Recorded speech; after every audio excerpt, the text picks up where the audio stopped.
IRF के founder और piece TV programme पर लेक्चर्स और डिस्कशंस करने वाले डॉक्टर जाकिर नायक को कंट्रोवर्शियल स्टेटमेंट्स देने से कुछ ज़्यादा ही प्यार है, जिसकी वजह से अक्सर वो ना सिर्फ मीडिया का बल्कि आम लोगों का ध्यान भी अपनी तरफ खींचते रहे हैं। वैसे तो जाकिर नायक कई मुद्दों पर बात करते हैं, जिसकी वजह से उन्हें अनगिनत लोगों की गालियां खानी पड़ती हैं, लेकिन आज हम 3 ऐसे टॉपिक्स पर बात करेंगे जो कि डॉक्टर नायक के मोस्ट कंट्रोवर्शियल या मोस्ट फेवरेट टॉपिक्स कहे जा सकते हैं। मैं ओसामा बिन लादेन को नहीं जानता। तो जूता कपड़ा शक्ल खराब है आपकी, आप कहां से आगे इस्लाम फैलाने? कुरान में लिखा है कि इस कल के अवतार को एक घोड़ा दिया जाएगा, सफेद घोड़ा, और हम जानते हैं मोहम्मद सल्लल्लाहु अलैहि वसल्लम को बरक दिया गया था।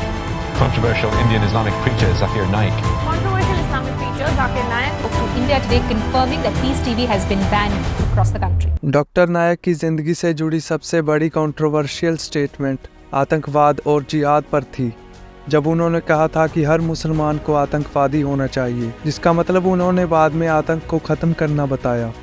और ये बयान उन्होंने ठीक 9/11 के हमले के बाद दिया था, जब पूरी दुनिया में इस्लाम और आतंकवाद पर बहस चल रही थी। इस भड़काऊ बयान की वजह से इन्हें इंडिया, कनाडा और ब्रिटेन में बैन कर दिया गया था। इसी समय में इनसे ओसामा बिन लादेन पर सवाल पूछा गया था, और तब ये क्या कहते हैं इस वीडियो में देखिए। जब मैं ऑस्ट्रेलिया में गया था 2001 में दिसंबर में, 9/11 के चंद महीने बाद, ऑस्ट्रेलिया में मेरा टॉपिक था टेररिज्म एंड जिहाद, इस्लामिक पर्सपेक्टिव, जिहाद और दहशतगर्दी, इस्लामिक नजरिया। तकरीर खत्म होने के बाद सबसे पहला सवाल यूएस कौंसल जनरल ने मुझसे पूछा, doctor Zakir Naik, do you consider Osama bin Laden to be a terrorist? क्या आपकी नजर में ओसामा बिन लादेन एक दहशतगर्द है कि नहीं?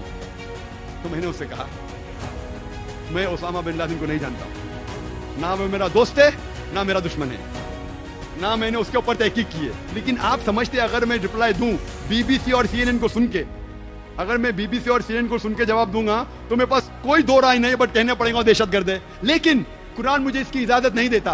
कुरान में अल्लाह ताला फरमाते हैं, जब भी कोई आपको इंफॉर्मेशन मिलती है, जब भी कोई बात आप तक पहुंचती है, उसकी तहकीक करो और फिर दूसरे तक पहुंचाओ।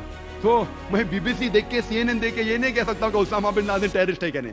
मैं उसे अच्छा भी नहीं कहता, बुरा भी नहीं कहता हूं, ना मेरा दोस्त है ना मेरा दुश्मन है। Regarding telling Osama bin Laden and Taliban what they're doing is damaging Islam, etc. So that is your view.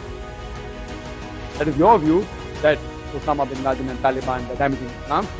See, for the haqq, you mentioned the Quran, in Surah Nisa chapter 4 verse 135 says that, Ya ayyuhallazina amanu, oh you believe, stand out firmly for justice as witness to Allah subhanahu wa ta'ala, even if it be against yourself. Doctor Zakir बड़े ही आराम से आतंकवाद को justify करते हैं, और ये सिर्फ एक बार नहीं हुआ। उन्होंने हर बार ओसामा बिन लादेन और आतंकवाद पर सवाल पूछे जाने पर सेम बात को रिपीट किया है।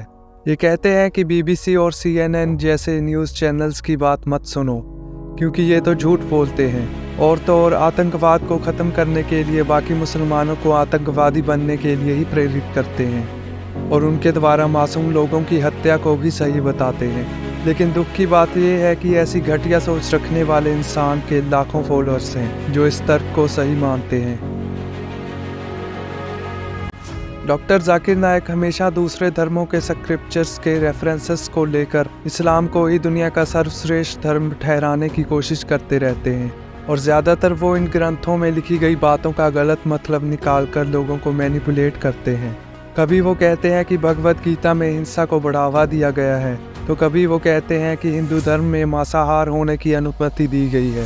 एक वीडियो में तो वो ये तक कहते हैं कि प्रॉफेट मोहम्मद ही भगवान विष्णु का कल की अवतार है। और मैंने एक तकरीर की, मोहम्मद सल्लल्लाहु अलैहि वसल्लम का जिक्र, मोहम्मद सल्लल्लाहु अलैहि वसल्लम की भविष्यवाणी हिंदू धर्म की किताबों में कल के अवतार के बारे में। कल के अवतार का जिक्र है भागवत पुराण में।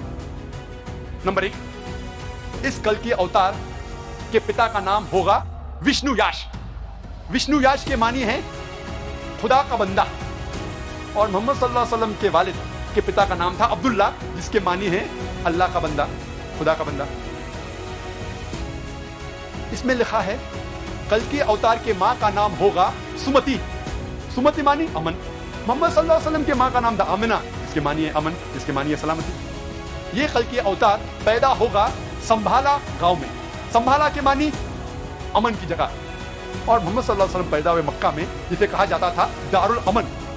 इस भविष्यवाणी में लिखा है कल के अवतार अंतिम ऋषि होंगे। हम जानते हैं मोहम्मद सल्लल्लाहु अलैहि वसल्लम आखिरी पैगंबर थे। इस भविष्यवाणी में लिखा है कि इस कल के अवतार को एक घोड़ा दिया जाएगा, सफेद घोड़ा। और हम जानते हैं मोहम्मद सल्लल्लाहु अलैहि वसल्लम को बरक दिया गया था, बुर्क, जिसके जरिए वो मिराज किए, अल्हम्दुलिल्लाह। आगे लिखा है कि वो घोड़ा चलाएंगे तलवार को सीधे हाथ में लेके। हम जानते हैं मोहम्मद सल्लल्लाहु अलैहि वसल्लम ने कई जंग लड़ी, अक्सर सेल्फ डिफेंस में, अपने आप को बचाने के लिए, और अल्हम्दुलिल्लाह खुद उन्होंने जंग में हिस्सा लिया और कई बार घोड़ा चलाया सीधे हाथ में तलवार लेके। लेकिन इस बेवकूफ़ी से भरी स्टेटमेंट का जवाब संत रामपाल जी महाराज ने सबूत के साथ एक वीडियो में दिया है। हालांकि संत रामपाल जी खुद एक कंट्रोवर्शियल स्पिरिचुअल लीडर रहे हैं, लेकिन डॉक्टर जाकिर नायक के मुकाबले में शायद बहुत कम। कलयुग में मनुष्यों की परम आयु, जिस समय कल्कि नामक अवतार अवतरित होंगे, उस समय कलयुग में मनुष्यों की परम आयु केवल 20 या 30 वर्ष होगी। जिस समय हजरत मोहम्मद जी का जन्म हुआ उस समय 20 और 30 वर्ष आयु नहीं थी, 100 वर्ष से भी ऊपर की आयु थी। कलयुग के अंदर जिस समय कल्कि नामक अवतार आएंगे, चारों वर्णों के लोग शूद्र के समान हो जाएंगे, गौवें बकरियों की तरह छोटी छोटी और कम दूध देने वाली हो जाएंगी। तो पुण्यात्मा डॉक्टर जाकिर नायक एक नंबर का झूठा व्यक्ति है। इसने कसम खा रखी है कि जो कहूँगा झूठ कहूँगा, झूठ के अतिरिक्त कुछ नहीं कहूँगा। बताओ। और हजरत मोहम्मद जी का जन्म तो आज से 1400 वर्ष पहले हुआ था, जब तो गायें और तगड़ी तगड़ी होती थी। इस वीडियो को अगर आप पूरा देखना चाहते हैं तो इसका लिंक आपको डिस्क्रिप्शन में मिल जाएगा। डॉक्टर नायक इस्लाम में बहुविवाह यानी एक से ज़्यादा शादियों का समर्थन करते हैं। वो कहते हैं कि इस्लाम में मर्दों को 4 पत्नियां रखने की अनुमति दी गई है, जबकि औरतों को ऐसी अनुमति नहीं है, क्योंकि ये कुदरत के नियमों के खिलाफ है। इसके अलावा औरतों का हिजाब और पर्दे में रहना ज़रूरी है, उन्हें पब्लिक में खुद को पूरी तरह से ढक कर रखना चाहिए, वगैरह वगैरह। हाल ही में जब इन्हें मलेशिया से पाकिस्तान में अपने लेक्चर्स देने के लिए बुलाया गया, तब इनके पहले ही लेक्चर्स ने पाकिस्तान में हंगामा खड़ा कर दिया। शादी करने के लिए मर्द नहीं मिलेंगे, तो क्या ऑप्शन है उनके लिए? 2 ऑप्शन है। चाहे पहला ऑप्शन है कि वो ऐसे मर्द से शादी करे जिसकी बीवी ऑलरेडी है, या वो बाजारी औरत बन जाए।